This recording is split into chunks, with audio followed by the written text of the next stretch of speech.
औसत के इस प्रश्न को आज हम डेविएशन मेथड से बनाने जाते हैं। वैसे तो इस क्वेश्चन को हम प्रॉपर तरीके से बना सकते हैं, लेकिन जब बड़ी वैल्यू ऊटपटांग वैल्यूज़ के लिए डेविएशन मेथड हम सीख लेते हैं तो ये बड़े बड़े क्वेश्चन बहुत आसान हो जाते हैं और 10 10 15 15 सेकंड में बनने लायक हो जाते हैं। तो देखिए क्वेश्चन क्या है और कैसे डेविएशन मेथड से हम इसको बनाते हैं। बाकी क्वेश्चन एसएससी जीडी 2023 में पूछा गया है। वो कहते हैं कि हमारे पास 30 पुरुष हैं और इन 30 पुरुषों की जो औसत है वो है 25 साल। औसत एज दे देखिए 25 साल। अगर इनके साथ में 5 पुरुष और आ जाएं जिनका औसत 30 साल है, तो आपको बताना है इस पूरे ग्रुप की एवरेज एज क्या होगी। आपको क्या बताना है? पूरे ग्रुप की एवरेज एज क्या होगी। तो प्रॉपर तरीका तो ये कहता है कि पहले ग्रुप की टोटल एज निकाल लो, दूसरे ग्रुप की टोटल एज निकाल लो। तो ये पहले ग्रुप की टोटल एज कितनी हो जाएगी? 30 लोगों की 25 के हिसाब से टोटल एज 30 इंटू 25। फिर 5 लोग हैं ऑन एन एवरेज 30 साल के, तो टोटल एज 5 इंटू 30। और इसमें कुल मिला के लोग 35 हो गए, 35 का भाग दे दो तो आंसर आ जाएगा। लेकिन हमको ये तरीका तो नहीं सीखना, ये तो हमको आता ही है, हमको तो डेविएशन मेथड सीखना है।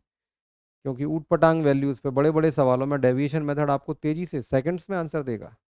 तो डेविएशन मेथड क्या बोलता है कि आप कुछ भी किसी भी ग्रुप का एवरेज मान के चलो। हमने मान लिया कि हम एवरेज डेविएशन निकालते हैं 25 से। मान लिया कि पूरे ग्रुप की औसत एज कितनी है? 25 साल है। तो 25 से डेविएशन निकालेंगे। डेविएशन 25 में से 25 को घटाओगे तो कितना आएगा? 0। विचलन कितना हो रहा है? 25 एवरेज लेने पर पहले ग्रुप में कितना चेंज हो रहा है और 25 एवरेज लेने पर दूसरे ग्रुप में कितना चेंज हो रहा है, उसको हम विचलन डेविएशन बोलते हैं। तो अगर 25 ही औसत आई हुई है और पहले ग्रुप में तो हर व्यक्ति 25 साल का ही है, तो डेविएशन तो 0 आएगा। 25 में से 25 जाएगा तो 0 आएगा, है ना। लेकिन दूसरे ग्रुप में आप देखो, अगर हम औसत 25 मान लेते हैं तो यहाँ तो हर व्यक्ति के पास 30 साल एज है, तो हर व्यक्ति के पास 5 साल एक्स्ट्रा हो जाएंगे। तो उसको डायरेक्ट कैसे बनते हैं? 30 में से 25 को घटाएंगे तो क्या बचेगा? 5। तो डेविएशन कितना आया? ये डेविएशन है। पहले ग्रुप का डेविएशन 0 का चेंज है, 30 में तो कुल मिला के कोई चेंज नहीं। और दूसरे ग्रुप में 5 साल बढ़ रहा है, 5 लोगों पर 25 साल बढ़ जाएगा। अब ये जो 25 साल बढ़ा है ये किस पे बटेगा? पूरे ग्रुप पे एक साथ बांट दोगे तो ये हो जाएगा बटे 35। तो ये हो गया हमारा नया एवरेज। कितना हुआ?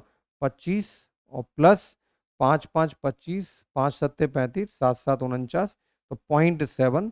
तो ये आंसर आ जाएगा 25.7। 25.7 यानी सी ऑप्शन। ये कमाल का मेथड है और आगे जाके इस मेथड से बड़े बड़े लेंदी क्वेश्चंस को हम सेकंड्स में निकाल सकते हैं। तो बात समझ में आई हो, वीडियो अच्छा लगा हो तो लाइक करें और शेयर भी करें।